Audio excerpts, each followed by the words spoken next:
Welcome back to another episode. So, as you know, I have done a lot of coverage in regards to the Pentax K3 Mark III. All the customizations, how to set it up when you first get the camera, the ergonomics, the amazing high-speed shooting capability, the image quality, just all the amazing things that are all packed into that one unit. You shut your mouth. All you ever say are good things about the brand. I'm gonna boycott your YouTube channel, bro. That's what I'm on. That's what I'm on right now. Okay then. Apparently, cancel culture is trying to cancel me out too. What do you know? Not a big surprise. But this video is going to be different. Let's take a look at what the Pentax K3 Mark III actually doesn't have.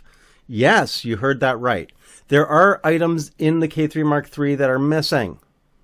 Well, technically they wouldn't be in the K3 Mark III. I've got to get my wording right.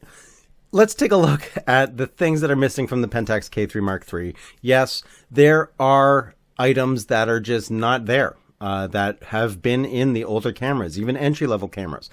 Heck, the Pentax K30 has features, decent features, good features, and capabilities that the K3 Mark III just absolutely lacks, which is very surprising, seeing as this is a flagship tier camera.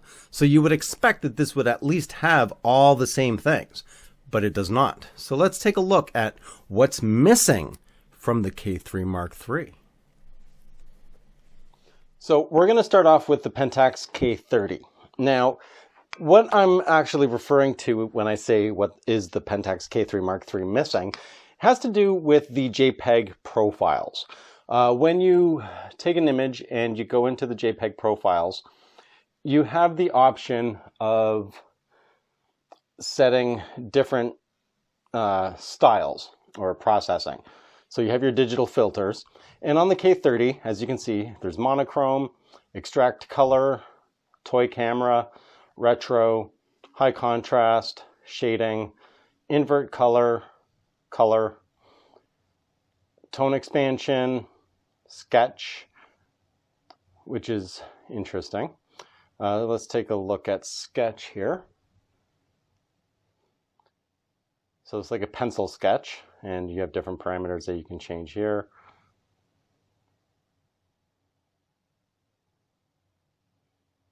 Right? It's interesting. This is actually one of my favorites. And I've noticed online there are some dedicated groups, at least on Flickr, in regards to this exact effect, the sketch effect. Let's see here. Okay, let's cancel that. And we've got watercolor, pastel, posterization, miniature, soft, filter, starburst, which is interesting. I'll show an image of a starburst, what the starburst effect does to an image at the end of this. Fisheye, slim, and your base parameter adjustments. Now we're going to move over to the Pentax K3, and there are some differences in regards to where these are all laid out. The K3 makes a bit more sense. It starts off with the base parameter adjustment actually being the very first slot. So base parameter adjustment is actually up here.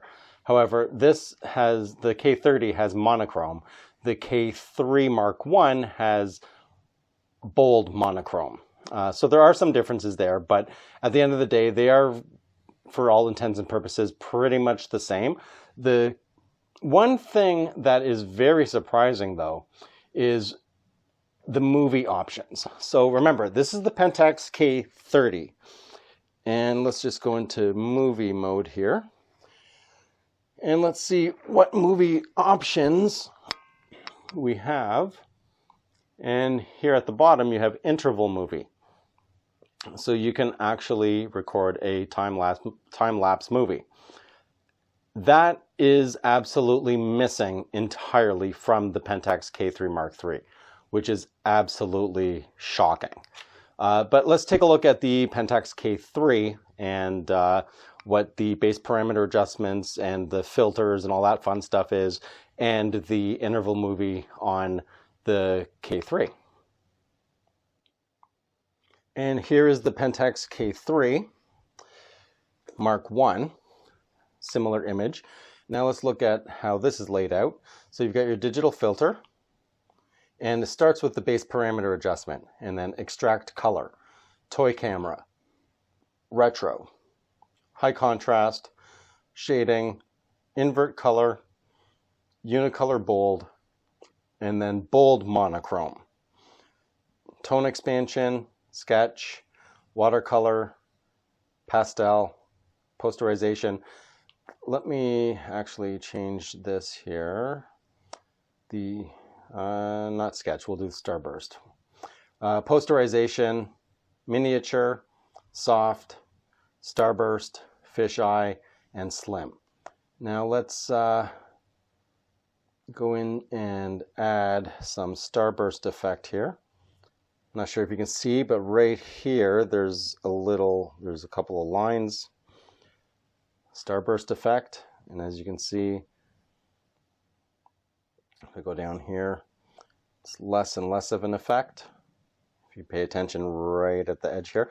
So basically what this does is it takes the brightest section of your image for any extreme highlights, and it adds this starburst line effect. I think it's pretty cool. When used in a very well thought out way, you can get some interesting effects directly out of the camera, just with the camera's own editing capability. So I'll just do it that way, and those are all on max. Okay. All right. Save to SD2. And I will show these on screen properly. Anyway. Okay. So where were we? Starburst effect. And then you've got your fisheye and your slim. So now let's go into movie mode. And now let's change the drive mode. And here you have interval movie record. And this is on the Pentax K3 Mark 1.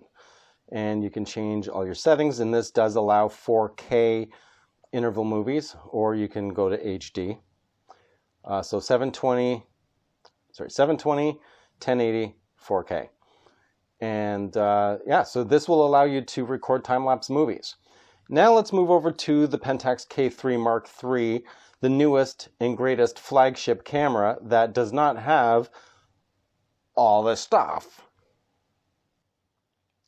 Okay, and here's the Pentax K3 Mark III, and let's go to edit this image here. So JPEG level adjustment. What we want is the digital filter. So from there, as you can see, this is completely done differently. This is a vertical line instead of having it laid out on the image itself. So it is easier to view the image while you're making your changes.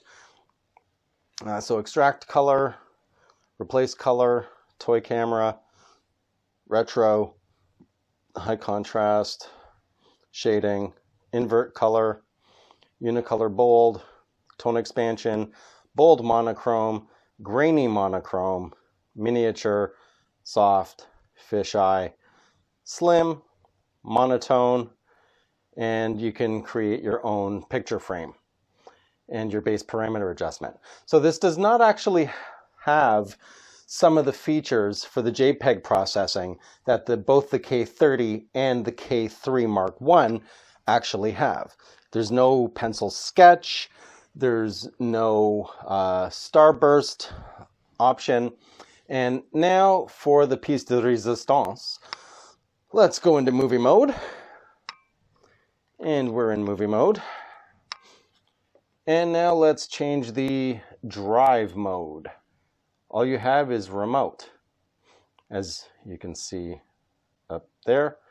Remote on, remote off. That's it. Those are the only options. There is no interval movie at all, anywhere. None. You don't have that option anywhere in here. Frame rate, recorded pixels, custom image, digital filter, and you don't have anything. Nothing. But if we go into viewfinder shooting, and let's go back here. Let's see, drive mode. Just go into the drive modes here. And you've got your options here, mirror lockup, multi-exposure, interval shooting. There you go. But go into movie mode. All you have is remote on and off, and that's it. So people have accused me of being a fanboy. However, I am critical of Pentax when it's time to be critical of Pentax. I don't consider myself to be a fanboy. I just enjoy utilizing the system itself that Pentax has created with the K-mount. And you know, I just try to give back to the community in regards to the best ways to go about utilizing your Pentax equipment. That does not mean that I am all in, no matter what, it's all Pentax, blah, blah, blah, blah, blah, blah, blah, and nothing you say to me is ever going to make a difference, and blah, blah, blah. No, that is not what I do on my channel. I am not a fanboy. I just only become critical of Pentax when there's items to be critical about. A lot of things I find, with mirrorless cameras especially, everything is a heck of a lot easier, straight up. It just is. But if you are willing to hone your skills as an individual to extract the most capability out of the gear that you have, there's nothing actually wrong with utilizing Pentax. And the K-3 Mark III is a marvelous camera. It is a marvelous DSLR. With that said, it does have some shortcomings. You know, as you saw, for JPEG shooters, it is missing some of the staples in regards to the processing. You know, and it's a lot more convenient to be able to have the camera process these things immediately so your image is ready to go than it is to go through the whole post-processing thing, depending on the processing engine that they have put into the cameras themselves. And Pentax does do a very good job with their JPEGs. They just do. You know, but the one I'm absolutely flabbergasted about is the fact that there's absolutely no interval shooting capability for movies to do time lapses on the K-3 Mark III. That was a big misstep by Pentax, in my opinion. But I know y'all wanted to see what that whole starburst thing looks like. So I'm going to end it there, and I will show those right now. If you like the video, leave a like. If you have not already, please do subscribe. Always helps out. And hey, I have a new merch store. Lots of items. Awesome things. You guys want some Kobe MC photography shoes? Yeah, I can get that done too. But anyway, yeah, just look at the slider thing under the video. All the options are there. Check it out. Let me know what you guys think.